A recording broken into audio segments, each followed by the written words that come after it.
Forget everything you think you know about the burning of the Library of Alexandria. Because if you focus only on the fire, you miss the true horror and the true majesty of what was actually built. We have been conditioned to view this place as a tragedy, a victim of flames and ignorance. But that is a comforting lie we tell ourselves to hide a much more complex reality. The library was not merely a passive collection of scrolls waiting to be destroyed, nor was it simply a university for quiet contemplation. It was a weapon. It was a deliberate, ruthlessly efficient machine, constructed by a dynasty of warlords who understood a terrifying truth that has been forgotten by modern rulers: that if you can control the memory of the world, you can program its future.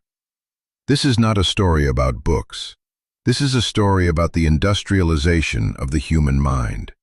Before the first papyrus was ever unrolled, before the first flame ever licked the cedar shelves, there was a man standing on a wind-swept, desolate spit of land between the Mediterranean Sea and a brackish lake, hallucinating a metropolis that would swallow the world. The year is 331 BC, and the man is Alexander the Great. He stands on the Egyptian coast, a place that, to the untrained eye, looks like nothing more than a limestone ridge and a fishing village. But Alexander possesses a vision that borders on madness.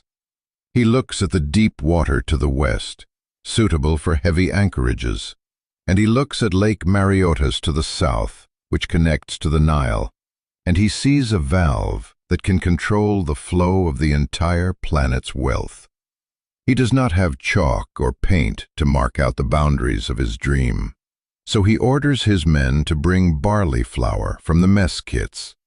He walks the sand, trailing a white line of flour behind him, sketching the skeleton of a city in the dust, drawing the orthogonal grid, the broad avenues, and the walls. But then the sky darkens.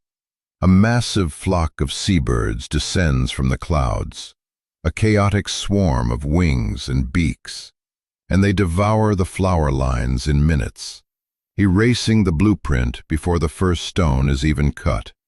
His generals are terrified, seeing this as an omen of doom, a sign that the gods have rejected this foundation. But the seers scramble to spin the narrative. They tell Alexander that this is not destruction, but a promise of voracious prosperity, claiming that the city will feed the sea, and the sea will feed the city, and that this place will be a nursing mother to men of every nation. Alexander would never see a single stone of this city rise above head height, because death would take him in Babylon only 8 years later, leaving his empire to be torn apart by the wolves he called his companions. The dream of Alexandria should have died with him in that Babylonian palace. But one man, a general named Ptolemy, possessed a cunning that outstripped all his rivals. While other generals fought for land and gold, Ptolemy realized that the ultimate currency of the new age was legitimacy. And the greatest talisman of legitimacy was the physical body of the conqueror himself. In a moment of political theater that was equal parts reverence and grave robbery, Ptolemy hijacked the funeral cortege of Alexander on the road. He seized the embalmed corpse, the very husk of the god-king, and brought it to Egypt, laying it in a magnificent mausoleum called the Soma, in the heart of the growing city. This was an act of profound psychological warfare. By possessing the body, Ptolemy claimed the shadow of the commander, signaling to the world that Alexandria was not just a port, but the new capital of the known world. With the ghost of Alexander secured, Ptolemy Soter, the savior, began to build the physical body of the city with a ruthlessness that reshaped geography itself. He did not just build walls. He declared war on the ocean. He commissioned a massive causeway, the Heptastadion, 7 stadia long, a spear of stone thrust into the sea to bind the mainland to the island of Pharos. This artificial spine redirected the ancient currents of the Mediterranean, calming the turbulent waters and creating 2 massive, distinct harbors where merchants could unload cargo year-round, safe from the winter gales. But the crowning achievement, the structure that would define the skyline of the ancient consciousness, was the Lighthouse. Rising from the island of Pharos, built by the master Sostratus of Cnidus, it was a tower of limestone and granite so colossal that it defied the logic of the era. At its summit, a fire burned day and night, its glow amplified by polished metal mirrors, likely bronze or speculum metal, that captured the blaze and hurled it out towards the horizon. It was said that sailors could see its light from miles out at sea, a star brought down to earth by human hands, signaling that here, at the edge of Africa, the darkness had been conquered. But a city of stone and light was not enough to hold together an empire of fractured cultures. Ptolemy ruled over a volatile mixture of native Egyptians, proud Greeks, Jews, Phoenicians, and mercenaries from every corner of the chaotic world. He needed a psychological adhesive, a way to bind these disparate souls into a single loyal populace. His solution was a masterstroke of theological engineering. He did not force the Greeks to worship Egyptian animal-headed gods, nor did he force the Egyptians to bow to the distant Olympians. Instead, he manufactured a new god in a laboratory of faith. He took the Egyptian bull god Apis and the lord of the underworld Osiris, blended them with the bearded, philosophical grandeur of Zeus and Hades, and created Serapis. This was a composite deity, a designer god crafted for maximum political utility. Statues of Serapis showed him seated with a basket of grain on his head, symbolizing the abundance of the Nile, a figure who looked Greek but possessed the ancient mystery of the pharaohs. To house this synthetic divinity, Ptolemy built the Serapeum on a high hill in the southwest of the city, a temple complex that was part sanctuary, part fortress, and eventually a library in its own right. This was administration by myth, a way to rule the subconscious of the cosmopolis. Yet even with a god to rule the soul and a lighthouse to guide the ships, the Ptolemaic state remained hungry. They needed something more potent than grain and gold. They realized that to govern a complex hydraulic civilization dependent on the flooding of the Nile, they needed data. They needed accurate surveys to tax the land, star charts to navigate the open ocean, and medical knowledge to keep their armies alive in the sweltering heat of the delta. It was out of this pragmatic, desperate need for information that the true monster of Alexandria was born. The concept was crystallized by an exile, Demetrius of Phalerum, a fallen statesman from Athens who fled to Ptolemy's court. Demetrius whispered a seductive idea into the king's ear, an idea that would change the trajectory of the human species. He told Ptolemy that a king who owned the texts of the past could script the future. He advised the king to gather scholars with the same aggression that he gathered mercenaries, to build a stockpile not of arrows, but of ideas. And so, in the quiet, shaded corridors of the royal quarter, near the palaces and the tomb of the dead conqueror, the Museion began to rise. The name Museion means the shrine of the muses, but this was no simple religious shrine. It was a research institute funded by the deepest pockets in the Mediterranean. It was designed to be a community, a monastery of inquiry, where the finest minds of the age would live at public expense, free from taxes, free from the drudgery of daily survival, fueled by free food and wine, with only one obligation: to think, to argue, and to discover. But alongside this academy grew the organ that would feed it, the digestive system of this intellectual leviathan, the great library. The ambition was not merely to have a good collection. The ambition was total, paranoid, and all-consuming. The Ptolemies wanted every book. They wanted to strip-mine the collective memory of the human race and store it in a single location.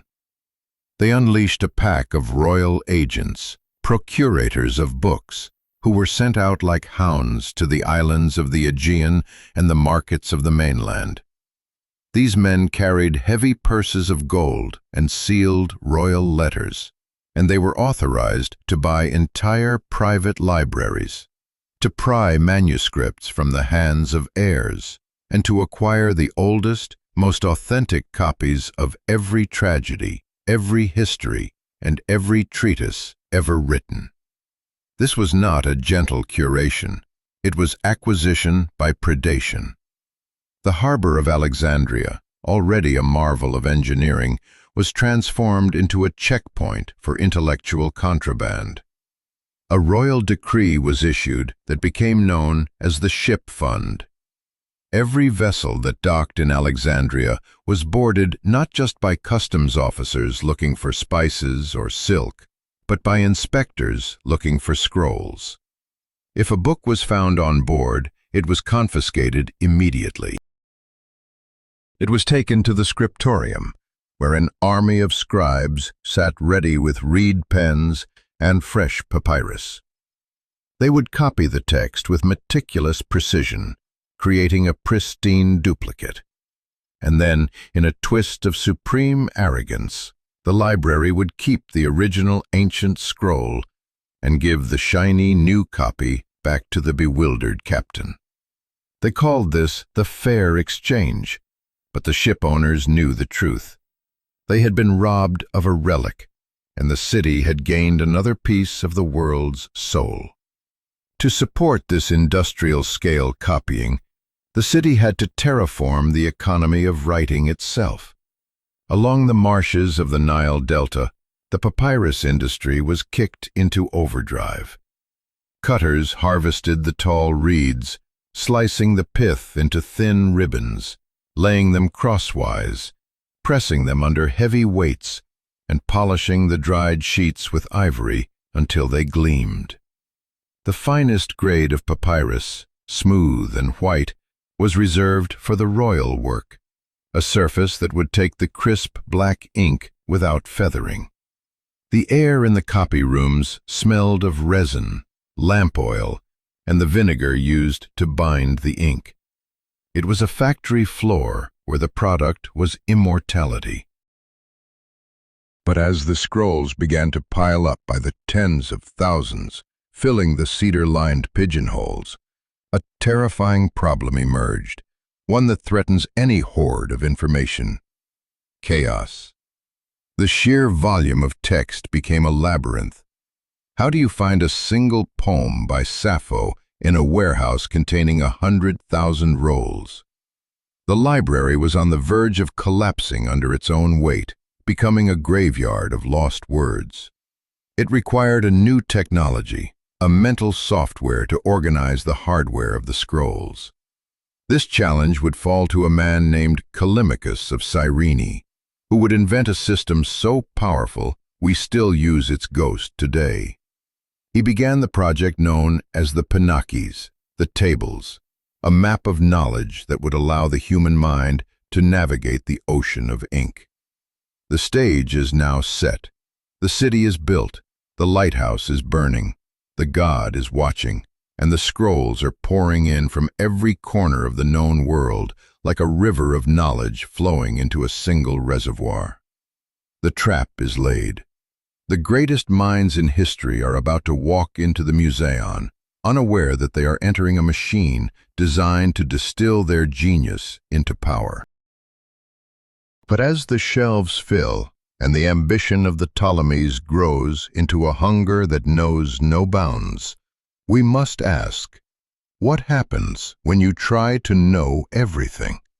What is the price of total knowledge? The collection is just beginning, and the true obsession is about to take hold. To understand the true magnitude of what the Ptolemies unleashed, you must first imagine the terrifying silence of a world without an index. Before Alexandria, knowledge was a chaotic, tangled wilderness. If you wanted to find a specific line from a tragedy by Aeschylus or a medical recipe for fever, you had to physically hunt through mountains of unlabeled scrolls, unrolling them one by one, a needle in a haystack of papyrus. The sheer volume of the collection, hundreds of thousands of rolls arriving by the boatload, threatened to turn the library into a tomb of information, a place where knowledge went to die in the dark. The man who saved the human mind from this drowning was Callimachus of Cyrene, a scholar-poet who realized that a library without a map is nothing but a hoard. He didn't just organize books, he invented the very concept of metadata. He created the Pinakes, or tables, a gargantuan catalog that was 120 books long in itself. Imagine him walking the cool, cedar-scented corridors, the air thick with the dust of dried reeds, as he painstakingly classified the entire output of the human species into genres: rhetoric, law, epic, tragedy, comedy, medicine, and mathematics. He didn't stop there. He recorded the first lines of every work, counted the number of lines to prevent scribal fraud, and wrote biographical sketches of the authors.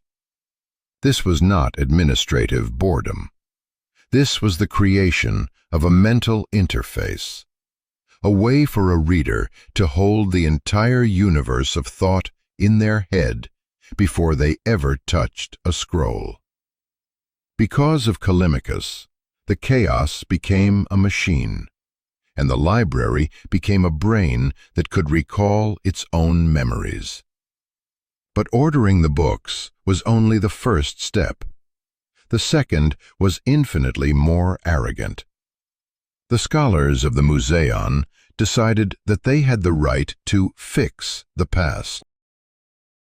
Zenodotus of Ephesus, the first head librarian, looked at the sacred texts of Homer, the Iliad and the Odyssey, the virtual Bibles of the Greek world, and saw them not as divine writ, but as a mess of conflicting errors. Copies had drifted apart over centuries of oral recitation and sloppy scribbling. Zenodotus and his successors, Eratosthenes of Byzantium and the terrifyingly precise Aristarchus of Samothrace, treated these texts like patients on an operating table. They developed a surgical kit of critical signs: the obolus, a dash in the margin to mark a line as fake; the asterisk, to signal a duplicate; the diplé, to note something interesting. In the quiet copy rooms, where the only sound was the scratching of reed pens and the measured breathing of the scribes, these men ruthlessly cut lines from Homer that they felt didn't belong, effectively rewriting the foundation of their culture. This was the birth of the Alexandrian method, a cold, sharp, critical eye that trusted nothing and questioned everything, a standard of rigor that would define scholarship for 2,000 years. They were not just preserving history, they were curating it, deciding what was true and what was myth, acting as the supreme arbiters of reality. While the editors sliced through poetry, a different kind of translation was reshaping the spiritual landscape of the Mediterranean. The Ptolemies, in their hunger to encompass all nations, turned their eyes to the insular, ancient community of the Jews. They wanted the Hebrew scriptures, the Torah, in their library, but they wanted it in Greek, the language of power. The result was the Septuagint. Legend tells us that 72 wise men were sequestered in 72 separate cells on the island of Pharos, ordered to translate the sacred text in isolation. The story goes that when they emerged and compared their work, every single Greek word was identical, a miracle of divine dictation. The reality was likely more gritty and collaborative, a sweating, arguing workshop of scholars struggling to bridge the gap between the Semitic mind and the Hellenic tongue. But the outcome was explosive. For the first time, the God of Abraham began to speak the language of Plato. This project did not just fill a shelf. It created a portable text that would eventually allow Christianity to spread like wildfire through the Roman veins of the world. A theological weapon forged in the translation rooms of a pagan king. However, the true pulse of the Museion wasn't found in the poetry or the theology, but in the terrifying clarity of its mathematics and science. Euclid walked these halls during the reign of the first Ptolemy. He was a man who saw the world not as a collection of objects, but as a series of logical necessities. He wrote The Elements here, a book that constructed a universe of perfect order from a handful of axioms. Students trained by Euclid didn't just learn to measure fields. They learned that truth was a sequence of steps that could not be denied. If you accepted the first step, you were shackled by logic to accept the last. This was the Alexandrian style, rigorous, unyielding, and utterly stripped of sentiment. It was a mental discipline that turned young minds into instruments of precision, essential for a state that needed to survey the Nile floodplains and build war machines. Then there was Eratosthenes of Cyrene, the man who dared to measure the cage of the world itself. He was the head librarian, a poet, and a mathematician, nicknamed Beta by his rivals because he was second best at everything. But his achievement was alpha tier. He heard a rumor, a scrap of data from the south, that in the city of Syene, modern-day Aswan, at high noon on the summer solstice, the sun shone directly to the bottom of a deep well and cast no shadow on a vertical stick. Eratosthenes knew that at that exact same moment in Alexandria, hundreds of miles to the north, a vertical stick did cast a shadow. A lesser mind would have seen this as a curiosity. Eratosthenes saw the curvature of the planet. Imagine him on that scorching solstice day in Alexandria. The heat is shimmering off the limestone pavements of the royal quarter. He is standing in the dust, perhaps near the base of a great obelisk or a simple gnomon, watching the shadow shrink as noon approaches. He is not looking at the ground. He is looking at the geometry of the cosmos. He measures the angle of the shadow, 7.2 degrees, or 1/50th of a circle. He knows the distance to Syene is 5,000 stadia, a figure likely paced out by the king's professional pacers, the bematists. In a moment of transcendent insight, he multiplies 5,000 by 50. The answer is 250,000 stadia. In an era when most people barely knew what lay beyond the horizon, Eratosthenes had just wrapped a tape measure around the entire Earth and calculated its circumference to within a few % of the modern value. He did not leave his desk. He did not sail around the world. He conquered the planet with a stick and a shadow, proving that the mind inside the Museion was vast enough to swallow the physical world whole. But the thirst for knowledge in Alexandria had a darker, more visceral edge, one that leads us into the blood-slicked rooms of the medical school. The Ptolemies, in their disregard for taboo, lifted the ancient ban on cutting open the human body. Herophilus of Chalcedon and Erasistratus of Chios were given unprecedented access to the dead, but the whispers of history suggest something far worse. Some sources claim they were given access to the living. The king provided condemned criminals from the city's dungeons to the physicians, not for punishment, but for research. Picture the scene in the anatomical theater, hidden away from the prying eyes of the superstitious public. The air is heavy with the copper tang of blood and the smoke of incense meant to mask the stench of the bowels. On a wooden table, strapped down with leather thongs, lies a man who is breathing, his eyes darting in terror. Herophilus stands over him, a bronze scalpel in hand, sharp as a razor. He is not a sadist, he is a scientist, which is perhaps more terrifying.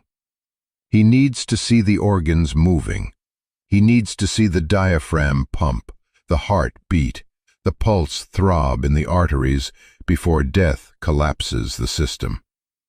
As he makes the incision, he is coldly observing the difference between the shuddering nerves that feel pain and the motor nerves that trigger the scream. He traces the delicate white threads back to the spinal cord and up to the brain, mapping the geography of human suffering. He names the duodenum, the 12-finger intestine. He describes the ventricles of the brain. He unlocks the secrets of the pulse. Erasistratus argues that the heart is a pump, a mechanical valve system, stripping away the mysticism of the innate heat. They advanced medicine by centuries in a few decades, but the floor of their lecture hall was stained with the blood of men vivisected by royal decree. It was a deal with the devil, untold agony for a few in exchange for knowledge that would save the lives of millions in the future. This was the brutal calculus of Alexandria. Knowledge was the only god that mattered. This entire community, the astronomers watching the precession of the stars, the geometers drawing in the sand, the poets arguing over syllables, and the surgeons wiping blood from their hands, lived together in the Museion like a colony of brilliant, competitive insects. They dined at common tables, their debates echoing off the marble walls, a constant hum of intellectual combat. A visiting satirist once mocked them, calling the Museion the birdcage of the muses, where precious birds were fed and fattened up to sing for the king. And indeed, it was a cage. The scholars were pampered, yes, but they were owned. They rose when the king entered. They wrote poems flattering his sister wives. They were instruments of state power, their discoveries belonging not to themselves, but to the crown. And as the golden age of the first three Ptolemies began to wane, the bars of the cage began to tighten. The atmosphere shifted from the thrill of discovery to the paranoia of survival. The later kings were not the enlightened patrons their ancestors were. They were bloated, violent, and insecure. The stipends that fed the scholars began to arrive late. The royal favor became fickle. The Museion, once a sanctuary where the mind could roam free, was about to become a hostage to the brutal politics of a dying dynasty. The fire that would eventually consume the scrolls was still centuries away, but the rot had already begun to set in. The intellect of the city was about to face its first great purge, and the fragile brilliance of Alexandria would learn that even the house of the Muses is not safe when the wolves are at the door. The Library of Alexandria did not die in a single day of flame. It died 1,000 small deaths in the dark before a single Roman torch was ever lit. We are conditioned to look for the catastrophe, the cinematic explosion that ends an era. But the true tragedy of the ancient world is that the rot usually begins at the head, long before the body catches fire. The golden age of the Museion, that brief miraculous window where Eratosthenes measured the earth and Herophilus mapped the nerves, was suffocated not by foreign invaders, but by the very dynasty that built it. The Ptolemies, once the enlightened jailers of genius, descended into a grotesque parody of power, a lineage of incest, murder, and paranoia that turned the royal quarter from a sanctuary into a slaughterhouse. By the middle of the 2nd century BC, the atmosphere in the lecture halls had shifted from the electric hum of discovery to the cold silence of survival.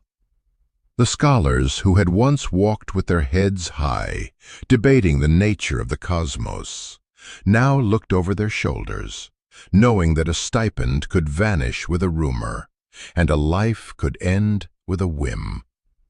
The turning point, the moment the intellectual spine of the city was snapped, arrived in the form of Ptolemy VIII, a man known to history by the cruel nickname Physcon, or Potbelly.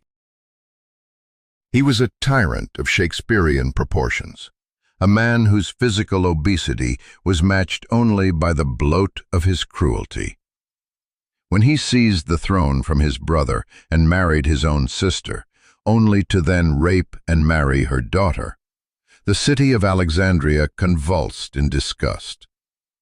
The intellectuals of the Museion, men who believed in logic and order, made the fatal mistake of siding with the rival faction, or simply failing to show enough enthusiastic loyalty to the new monster. Physcon's revenge was not subtle. He did not debate them. He purged them. Imagine the scene in the sun-drenched courtyards of the Museion in 145 BC. For decades, this place had been inviolate, a holy ground where the mind was the only authority. Now, soldiers with drawn swords marched across the mosaics, their hobnailed sandals shattering the quiet. They entered the lecture halls where grammarians were dissecting Homer and where mathematicians were drawing circles in the dust. The order was given: expulsion. Aristarchus of Samothrace, the head librarian, the man who had dedicated his life to the purification of the Greek language, the supreme critic who could spot a fake verse from a mile away, was forced to flee for his life. He died in exile on the island of Cyprus, broken and far from the books that were his soul. This was the great exodus of the mind. It was a diaspora of genius. The scholars who fled Alexandria didn't just disappear. They scattered like seeds in the wind, landing in Rhodes, in Athens, in Pergamum, carrying the Alexandrian method with them. But the city they left behind was lobotomized. The Museion continued to exist, the stipends were eventually restored, but the spirit was broken. The men who remained were the survivors, the sycophants, the ones who knew how to keep their heads down. This is why the later output of the library shifts so dramatically from bold, earth-shattering discovery to safe, pedantic commentary. It became dangerous to have a new idea. It was safer to write a commentary on a commentary of a poem that was 500 years old than to suggest that the earth moved around the sun. The Alexandrian scholar became a synonym for a dry, dusty pedant, a man who cuts and classifies but does not dare to create. The silence of the Museion in these years is the silence of a bird that has learned that singing attracts the hawk. But while the dynasty cannibalized itself, a new gravity was distorting the geometry of the Mediterranean. Rome was rising. It started as a distant rumble, a republic of iron and discipline in the West. But soon it became the undeniable master of the world's fate. The Ptolemies, once the kings of kings, were reduced to groveling client monarchs, keeping their throne only by the grace of the Roman Senate. The humiliation was total. There is a story that captures this shift perfectly, a moment that must have sent shudders through the libraries of Alexandria. When a Seleucid king tried to invade Egypt, a Roman envoy named Popilius Laenus met him in the desert. The Roman didn't bring an army, he brought a stick. He drew a circle in the sand around the king and told him to decide before he stepped out of it: withdraw or fight Rome. The king withdrew. Alexandria understood the message. The power that controlled the world was no longer the mind. It was the legion. And then the inevitable collision occurred. In 48 BC, the Roman civil war spilled onto the Egyptian coast like a wave of oil waiting for a spark. Julius Caesar, chasing his rival Pompey, arrived in Alexandria with a skeleton force of legions. He found a city in chaos, a boy king, Ptolemy XIII, fighting a civil war against his sister, the legendary Cleopatra. Caesar, with the arrogance of a man who has conquered Gaul, decided to settle the dispute.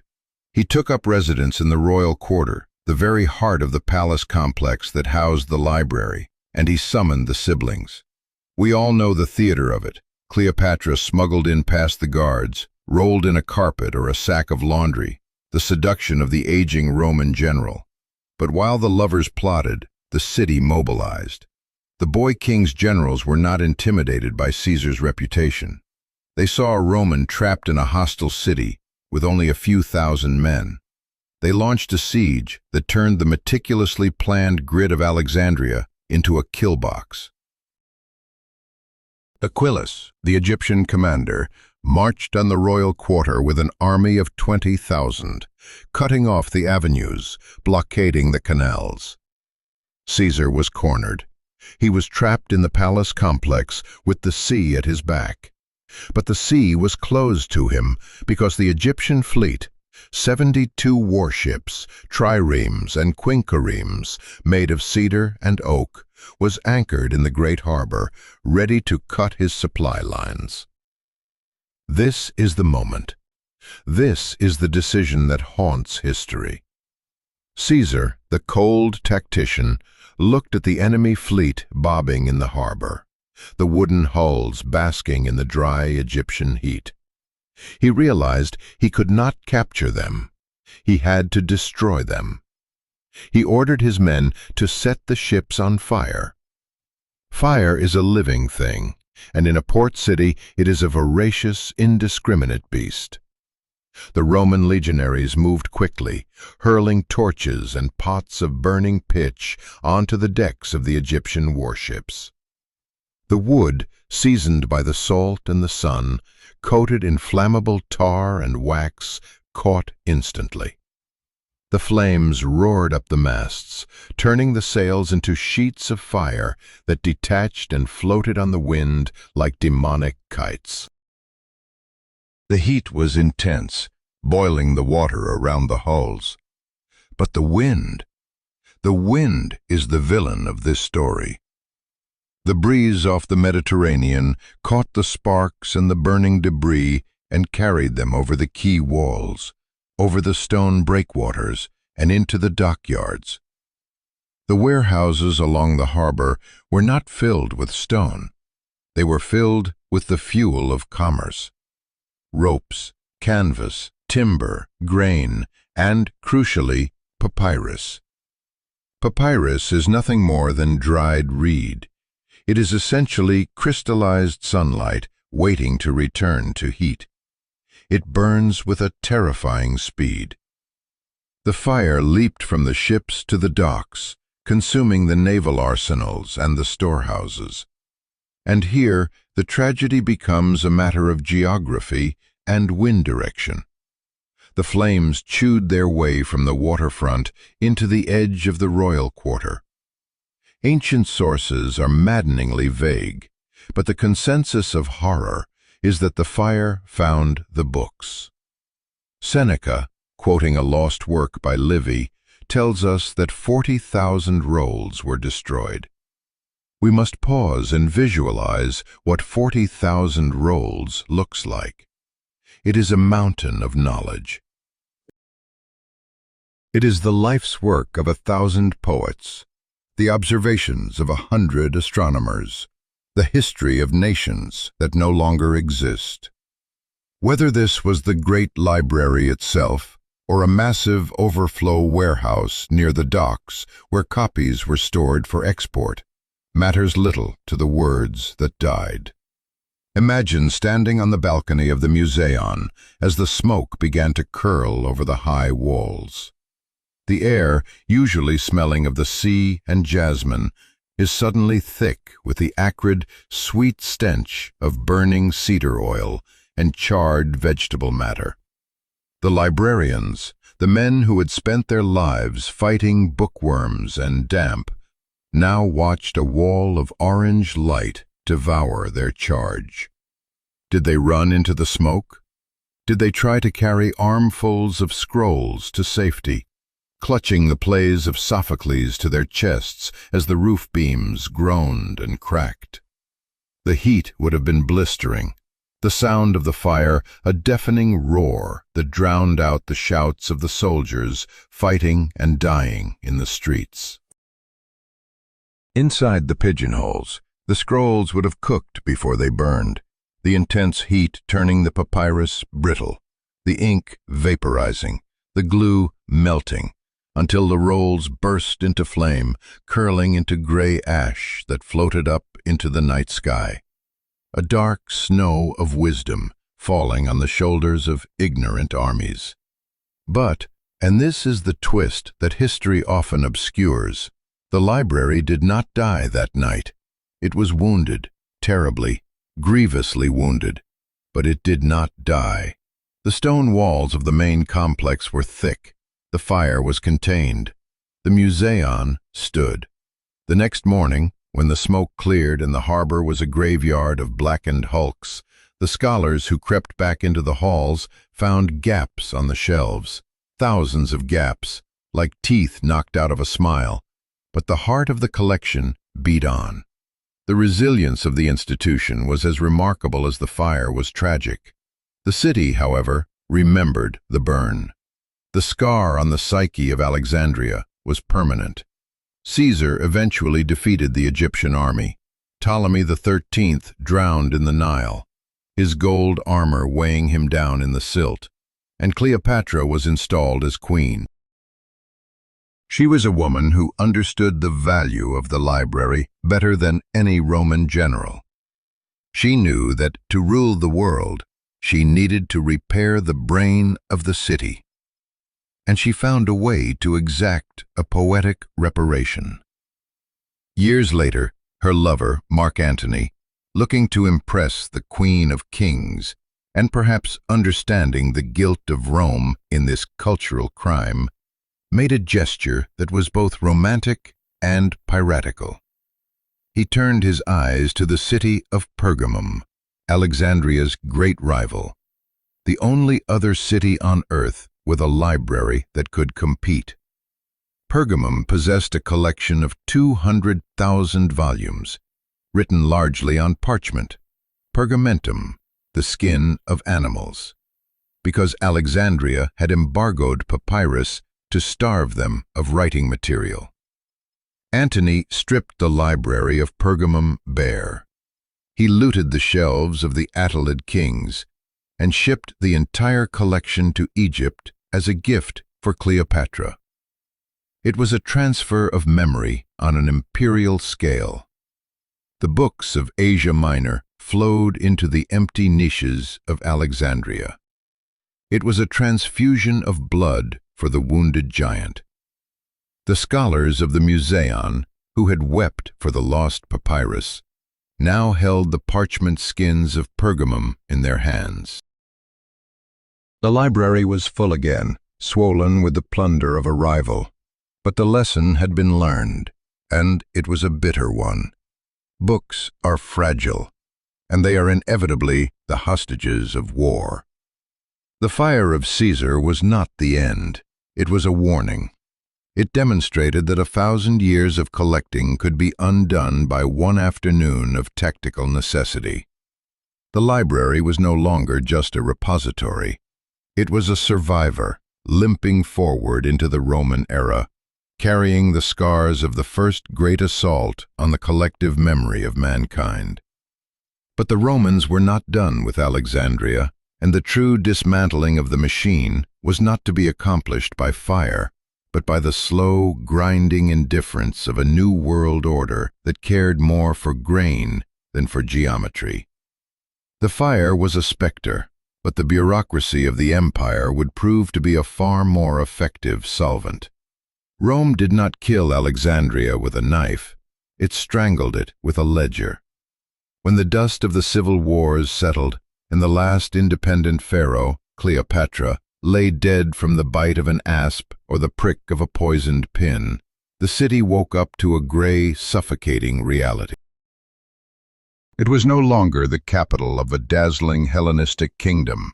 It was now merely imperial estate, the personal property of the Emperor Augustus. The Romans looked at the Lighthouse, the library, and the Museion, and they did not see wonders. They saw overhead costs. They looked at the Nile and saw a conveyor belt of grain designed to feed the mob in Rome. The psychological shift was catastrophic. The Ptolemies had collected books to become gods. The Caesars maintained them to keep the locals quiet. The Museion was allowed to exist, yes, but it was transformed from a pressure cooker of genius into a country club for retired imperial administrators. The head librarian was no longer necessarily the greatest philologist on earth. He was often a political appointee, a Roman bureaucrat, who treated the post as a comfortable sinecure. The fire of ambition that had once driven Eratosthenes to measure the planet was replaced by the cool administrative hum of the annona, the imperial grain dole. Yet even in this twilight, the dying embers of the city could still burn with a blinding intensity. In the 2nd century AD, one man rose from the stagnation to prove that the Alexandrian mind was not yet extinct. Claudius Ptolemy, a man who likely never saw the open ocean, sat in the high observatories of the city and constructed a cage for the heavens. He took the dusty star charts of his predecessors, the Babylonian data and the Greek geometry, and he welded them into the Almagest. He built a model of the universe that was mathematically perfect and utterly wrong, placing the Earth at the center of a celestial clockwork mechanism. It was a masterpiece of error that would hold humanity captive for 1,400 years. Simultaneously, in the medical districts, the spirit of vivisection lived on in Galen, who absorbed the anatomical traditions of the city, though he had to content himself with dissecting apes and pigs as the taboos against human cutting returned. But these men were lonely giants, walking in a landscape that was slowly forgetting how to dream. The city around them was changing. The scroll, the continuous roll of papyrus that had defined literature for millennia, was being challenged by a new, rugged technology, the codex. The Christians were rising, and they preferred the book with pages, compact, durable, easy to hide, and easy to reference. The very shape of knowledge was mutating, shifting from the pagan roll to the Christian book, a physical signal that the old world was ending. The true death of the royal library, the great library of the Ptolemies, did not happen in a single cinematic blaze, but in a grinding, bloody war that history has largely chosen to forget. The year is 270 AD. The Roman Empire is fracturing, bleeding from a dozen wounds in the crisis of the 3rd century. Out of the Syrian desert rides Queen Zenobia of Palmyra, a warrior queen who sees Rome's weakness and seizes Egypt. She takes Alexandria, cutting the grain supply to Rome, effectively holding a knife to the empire's throat. The Roman Emperor Aurelian, a man of iron discipline known as restitutor orbis, restorer of the world, counterattacks with the fury of a wounded animal. The war for Alexandria was not a skirmish. It was a meat grinder. The fighting focused on the Museion, the royal quarter. This was the sacred district, the walled city within a city that held the palaces, the Museion, and the ancient storehouses of the great library. Aurelian's legions did not care about poetry. To root out the Palmyrene defenders, they flattened the district. Ancient historians tell us with chilling brevity that the Museion was laid waste. Visualize the destruction. It is not a fire spreading by accident. It is the deliberate dismantling of a neighborhood. The Roman siege engines smashing through the limestone colonnades where Euclid once taught. The legionaries setting torches to the roofs of the lecture halls to flush out archers. The collapse of the ancient walls, burying the storage rooms where the scrolls had sat for 600 years. When Aurelian was finished, the royal quarter was a moonscape of broken marble and ash. If the great library still existed as a centralized collection in 270 AD, this was the moment it died. It wasn't burned down in a mystery. It was pulverized as collateral damage in a counterinsurgency operation. The books that survived were the ones that had already migrated, carried by scholars to the only sanctuary left, the Serapeum. The Serapeum now stood alone. Perched on its high, fortified hill in the southwest of the city, the Temple of Serapis was the last fortress of the pagan mind. It was a magnificent structure, approached by a staircase of 100 steps, surrounded by colonnades, housing a daughter library that had grown into the primary repository of the city's surviving wisdom. It was here, in the 4th century, that the final, desperate generation of pagan philosophers gathered. They were Neoplatonists, mathematicians, and mystics, teaching in the shadow of the great statue of Serapis, the god who was now dying. The atmosphere in the Serapeum was no longer one of academic inquiry. It was one of siege. Down in the city, the streets belonged to the new faith. Christianity had gone from a persecuted cult to the state religion of the Roman Empire. The bishops of Alexandria were not just priests. They were potentates, street fighters who commanded mobs of parabolani, brawny men who ostensibly cared for the sick but functioned as a religious militia. The tension broke in 391 AD. The Emperor Theodosius I issued a series of decrees effectively outlawing pagan worship, ordering the temples to be closed.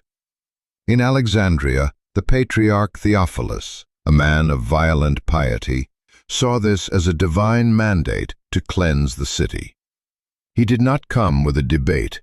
He came with a demolition crew. The pagan intellectuals, realizing their world was ending, barricaded themselves inside the Serapeum. It was a literal battle for the soul of the city. They fought back, some sources say with swords, defending the ivory shelves and the cedar cabinets. But they were overwhelmed by the sheer numbers of the faithful.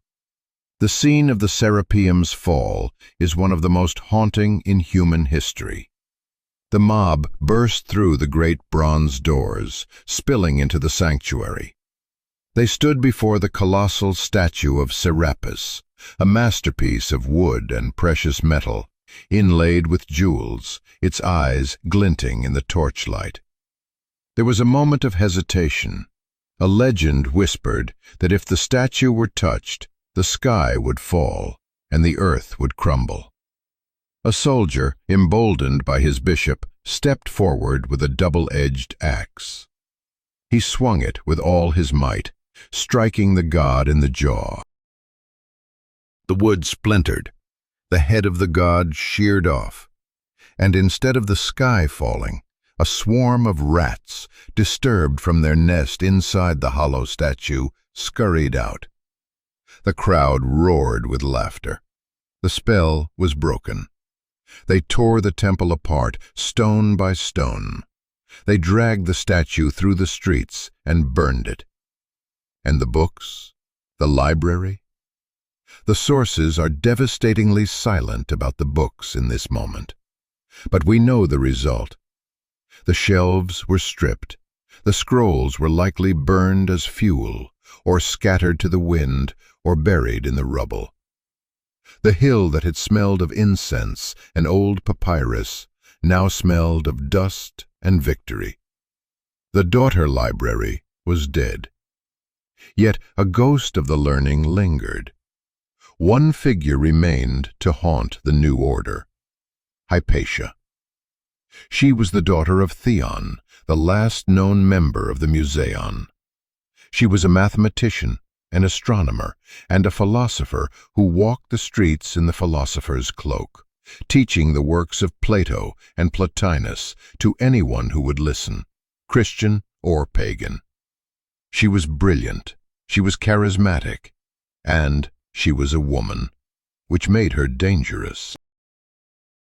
In the volatile politics of 415 AD, she found herself caught in a feud between the imperial prefect Orestes and the new iron-fisted patriarch Cyril. Hypatia was seen as an obstacle, a pagan whisperer who was keeping the prefect from reconciling with the bishop. The end of the Alexandrian intellectual tradition is marked not by a fire, but by a lynching. A mob of zealots, led by a lector named Peter, waylaid Hypatia as she was riding her chariot through the city. They dragged her into a church called the Serapeum, a place that had once been a temple to the emperors. There, in the house of God, they stripped her naked. They did not use knives, they used ostraca, sharp shards of roofing tiles or oyster shells. They flayed her alive. They tore the flesh from her bones while she was still breathing, dismantling the greatest mathematician of her age with the debris of the city she loved. They took her mangled remains to a place called Cinaron and burned them. With the smoke of Hypatia's pyre, the last light of the ancient Museion was finally, irrevocably extinguished. Centuries later, when the Arab armies under Amr ibn al-As rode into Egypt in 642 AD, they found a city that was already a ghost of its former self. A legend would later arise, a story told by writers centuries after the fact, that the Caliph Omar ordered the burning of the library, saying, "If these books agree with the Quran, they are useless. If they disagree, they are dangerous." The story claims the scrolls were used to heat the bathhouses of Alexandria for 6 months. It is a compelling, dramatic myth, but it is almost certainly a fiction, a fable invented by later chroniclers to explain a loss they could not comprehend. The truth is far more melancholy. The Arabs didn't burn the great library because there was no great library left to burn. The Romans, the rioters, the zealots, and the rot had already done the work. The bathhouses didn't need scrolls. The fire of Alexandria had burned out long ago, leaving behind only the silence of the sand and the memory of a dream that was too big for the world to hold. We mourn the Library of Alexandria as a crime scene. We look at the ashes and we cry out against the soldiers, the zealots, and the emperors who burned the books. We tell ourselves that if only the library had survived, we would be colonizing Mars by now, that we would have cured cancer, that we would be gods. But here is the terrifying, subversive truth that we refuse to face. The library didn't die. It reproduced. The destruction of the central building was not an execution. It was a seed pod exploding. Because the Alexandrians were obsessed with copying, with distributing, with translating, the contents of those scrolls had already leaked out before the fires ever started. The Alexandrian method of editing, of citing sources, of critical thinking, it didn't burn. It traveled. It hid in the monasteries of Europe, in the translation houses of Baghdad, in the scriptoriums of Byzantium. The fire destroyed the hoard, but it forced the knowledge to become a virus, infecting the entire world to ensure its survival. The irony is that by burning the building, the destroyers guaranteed that the ideas could never be contained again. The library is not a ruin in Egypt. It is the internet. It is the citation at the bottom of a wiki page. It is the scientific method itself. We are not living in the ashes of Alexandria. We are living in its diaspora. But this survival comes with a haunting question for you, sitting there with the entire sum of human knowledge in your pocket. We have rebuilt the Library of Alexandria. We call it the Cloud.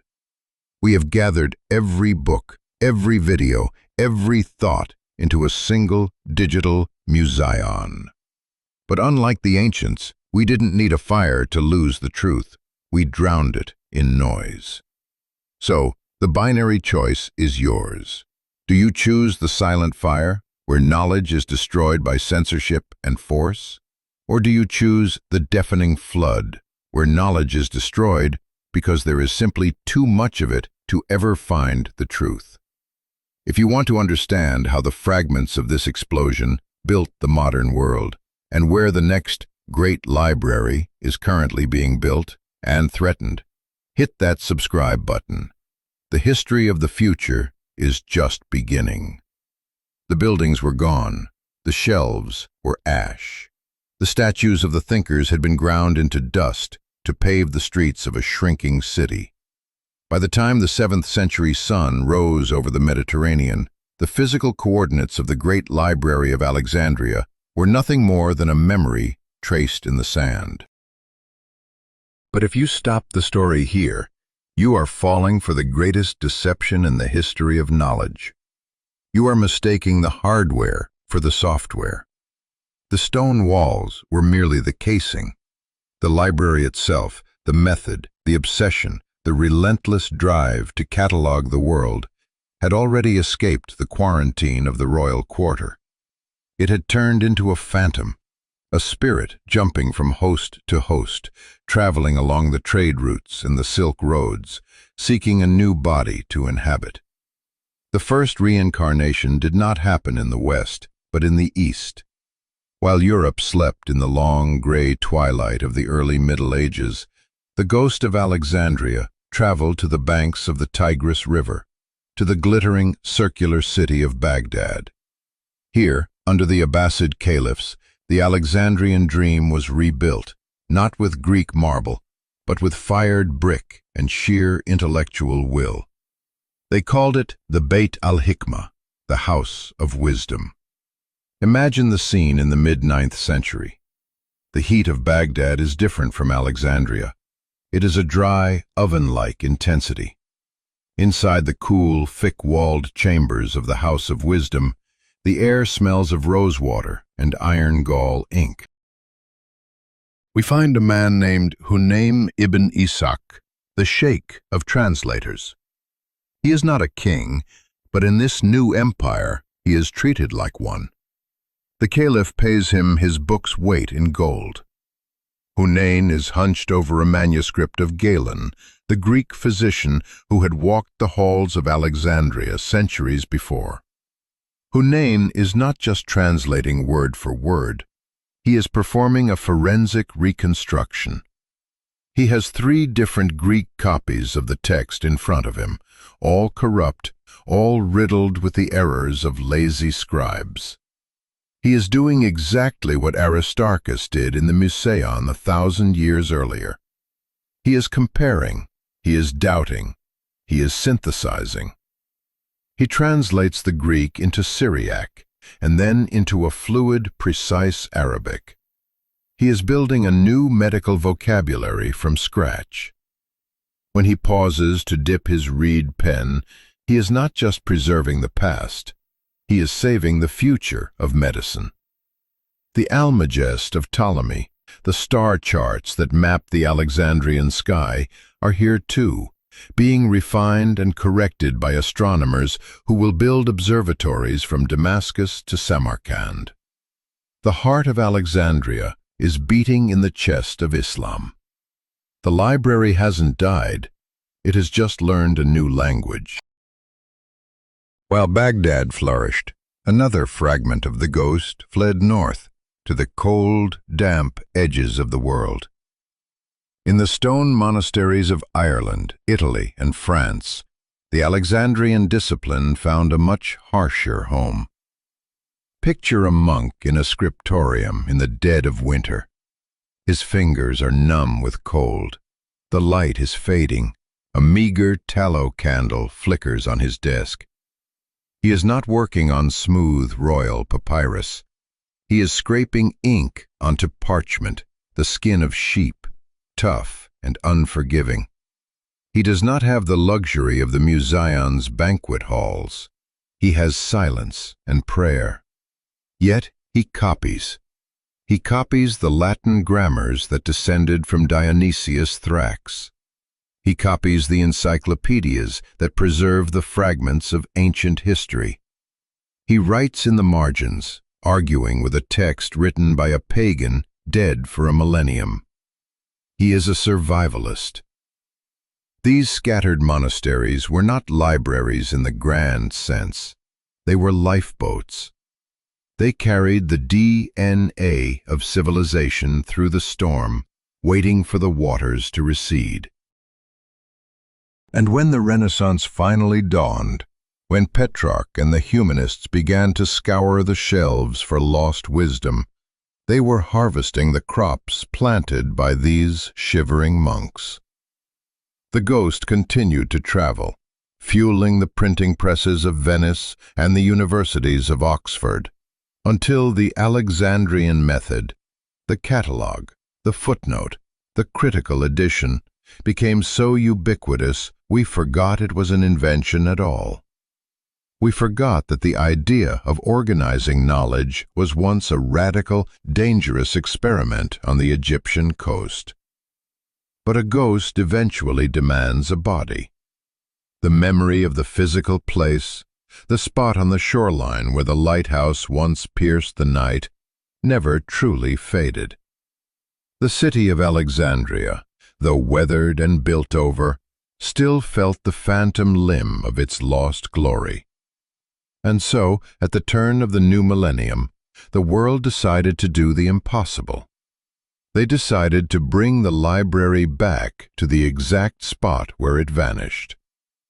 In 2002, the Bibliotheca Alexandrina opened its doors. It is not a reconstruction of the ancient Greek temples. It is a statement of defiance against time. The building is a massive tilted disc, rising from the ground like a second sun, symbolizing the rising of knowledge. Its exterior walls are made of Aswan granite, carved with letters and scripts from 120 different languages, a visual echo of the first Ptolemy's dream to gather the words of the world. Inside, the reading room is a vast, terraced canyon of books, bathed in northern light that filters through a roof designed to mimic the eyes of the gods. But walk into this space today, and you will see something that would make Callimachus weep with recognition. You will see a digital scriptorium. You will see curators scanning ancient manuscripts, uploading high-resolution images of torn papyrus so that a student in Buenos Aires can read a text that hasn't been touched in 2,000 years. You will see servers humming with the same ambition that once filled the cedar pigeonholes. The mission is identical: to gather, to preserve, and to make knowledge findable. The new library is not just a building, it is a backup drive for the human race. It is an acknowledgement that the only defense against the fire, whether it comes from a soldier's torch or a digital blackout, is multiplication. We copy to survive. The story of the Library of Alexandria is not a tragedy. It is the most successful survival story in the history of our species. The buildings fell, yes. The scrolls burned, yes. But the idea, the system of organizing truth and passing it on, proved to be fireproof. It survived the collapse of empires, the clash of religions, and the ravages of time. It lives in every public library that opens its doors to a child. It lives in every footnote that cites a source. It lives in the device you are holding right now. We tell the story of Alexandria as a warning about the fragility of knowledge. We say, look how easily it was lost. But if you look closer, you find the subversive, blinding truth. The library was never just a victim. It was an ancestor. The irony is that the destruction of the great library was the best thing that ever happened to its contents. If those scrolls had stayed on the shelves in Egypt, they would have eventually rotted into dust, eaten by worms and time, forgotten in a static museum of the mind. By burning the hive, history forced the bees to swarm. The texts were forced to migrate, to be translated, to be adapted by Arabs, monks, and humanists, evolving and becoming stronger with every copy. The catastrophe didn't delete the data, it distributed it. But this leaves us with a terrifying mirror for our own time. We have built a new Alexandria. It's not in Egypt, it's the internet. We have centralized our entire memory again, not in scrolls, but in servers. We feel safe because we have the cloud. But remember, the cloud is just a computer in someone else's warehouse. So, here is the question that should keep you up tonight. We know that the ancient library survived because it was forced to scatter. Are we making a fatal mistake by putting all our knowledge back into one basket again? Do you choose the fragile fortress of centralized data or the unstoppable virus of decentralized truth? If you want to be part of the generation that ensures the next fire doesn't wipe us out, you know what to do. The archive is open. Hit subscribe. The fires have died down, the mobs have dispersed, the scrolls have turned to ash. In the minds of most historians, the story of the Library of Alexandria ends in silence, buried beneath the waves and the modern concrete of the city. But the story does not end with the destruction. It ends with the resurrection. We have spent hours watching the city burn, but we have not yet looked at the ground beneath our feet. The afterlife of Alexandria is not a myth, It is a crime scene investigation conducted across 2,000 years, and the evidence is finally beginning to speak. The library did not just vanish into the ether. It left fingerprints, shattered bones, and hidden backups that are only now being unearthed by men and women who are willing to look in the places where no one else dared to go: the bottom of the ocean and the garbage dumps of the desert. The investigation begins in the dark. Walk toward the water of the eastern harbor today, and you see nothing but the reflection of fishing boats and the haze of the city. But beneath the surface, the ghost of the Ptolemaic capital is still waiting. The coastline has sunk since the age of Cleopatra, dragged down by earthquakes and the slow settling of the soil. The sea has swallowed the royal quarter whole, covering the island of Anti-Rhodos, where Cleopatra once held court.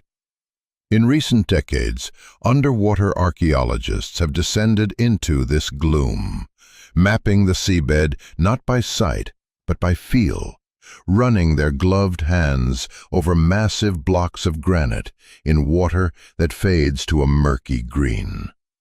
They have traced the lines of quay walls and the foundations of palaces that likely stood within shouting distance of the Museion.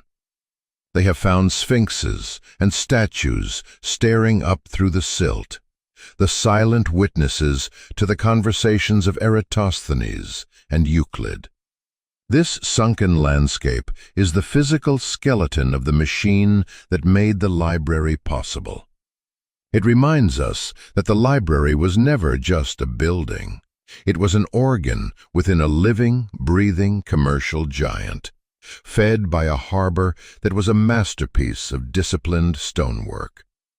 The water protects the ruins, preserving the layout of the city that first dreamed of holding the world in a room. But while the sea hides the stones, the desert has performed a miracle of preservation that is almost ironic in its method. The greatest cache of lost literature did not come from a royal archive. It came from a trash heap. Travel south to the town of Oxyrhynchus, a provincial backwater in Middle Egypt. Here, in the late 19th and early 20th centuries, archaeologists found the town's ancient garbage dumps, massive mounds of waste left baking in the absolute dryness of the Sahara. The desert is a ruthless killer of men, but it is an accidental archivist of paper. The inhabitants of this town threw away their junk mail, their tax receipts, and their torn books, never suspecting that the dry sand would mummify them for eternity. Out of these broken baskets and heaps of debris have emerged thousands of papyri. We have found poems by Sappho that were thought to be lost forever. We have found scenes from the comedies of Menander. We have found fragments of historians whose names had been forgotten. These were not pristine library copies kept in cedar boxes. They were cheap, dog-eared rolls used by schoolboys and local merchants. This is the stunning counter-argument to the myth of the total fire. The library's habit of copying had worked.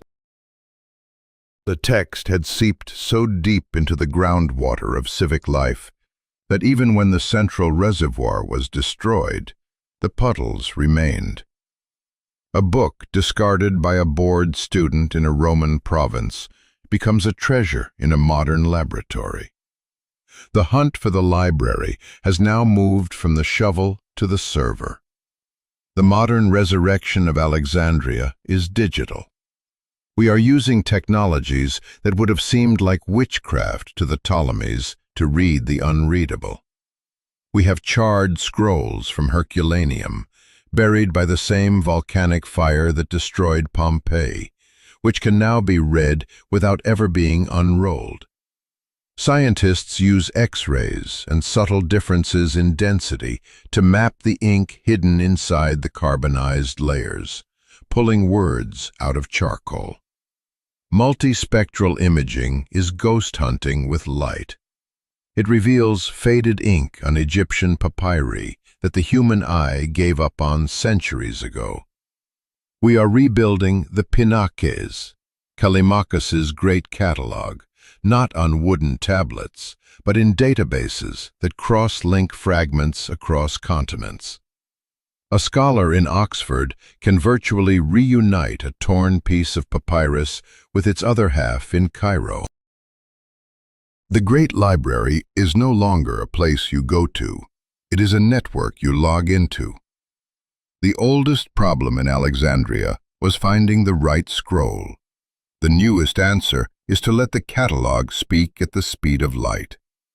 And finally, the stone itself has returned. On the shore of the eastern harbor, near the spot where the royal palaces once burned, a new sun has risen. The Bibliotheca Alexandrina is a modern cathedral of memory, a massive cylindrical building that tilts toward the sea like a rising disk. Its granite walls are carved with the scripts of every known language, a visual promise that the city has remembered its mission. It is not a museum for ghosts. It is a working machine. It holds millions of books. It hosts scholars, and it digitizes manuscripts to ensure that a single fire can never again take everything. It is a deliberate act of defiance. A modern city has looked at its tragic past and chosen to pick up the torch again. The librarians there today make the same vow as their ancient predecessors: to keep the record, to make it findable, and to share it with anyone who asks. The building is a reminder that the only right answer to loss is work. The story of the Library of Alexandria is not a bedtime story about a fire. It is a field manual for survival. It tells every government that libraries are not luxuries, but infrastructure as vital as water. It tells every student that a citation is a civic act of gratitude. And it tells us that while buildings fall and papyrus rots, the idea of the library, the promise that we will remember, is the only thing that stands between us and the dark. The ruins are silent, but the method keeps speaking. We have spent this entire journey mourning the past, obsessing over what was lost in the fire. We look at the empty space where the library stood, and we feel a phantom ache for the secrets that vanished. But this nostalgia is a trap. It blinds us to the terrifying reality of the present. The twist isn't that we lost the library. The twist is that we became the library. The ancient Alexandrians tried to build a universal library by hoarding every scroll in one building. They failed because centralization is a death sentence. Nature knows this. That's why you don't have one giant cell, you have trillions. Today, we have achieved what Ptolemy could only hallucinate. We have built a decentralized, indestructible brain. Every time you screenshot a recipe, every time you upload a video, every time you archive a tweet, you are acting as a scribe in the new Museion. You are the backup drive. But here is the final, haunting paradox. The ancients lost their knowledge because they had too few copies. We are in danger of losing ours because we have too many. We are drowning in data, burying the truth under mountains of cat videos, conspiracy theories, and noise. The fire that threatens us isn't orange, it's invisible. It's the link rot of dead websites, the obsolescence of file formats, and the apathy of a scroll-happy culture that consumes but never remembers. So, the question I leave you with is not, who burned the library? The question is, what are you saving? Are you just a passive consumer of the feed, or are you a curator of the human record? Because when the servers go down, and they will, the only history that survives will be what you kept safe. If you want to join the ranks of the new librarians and ensure that the next era isn't a dark age, make your choice now. Hit subscribe. The collection is growing, and we need more guardians.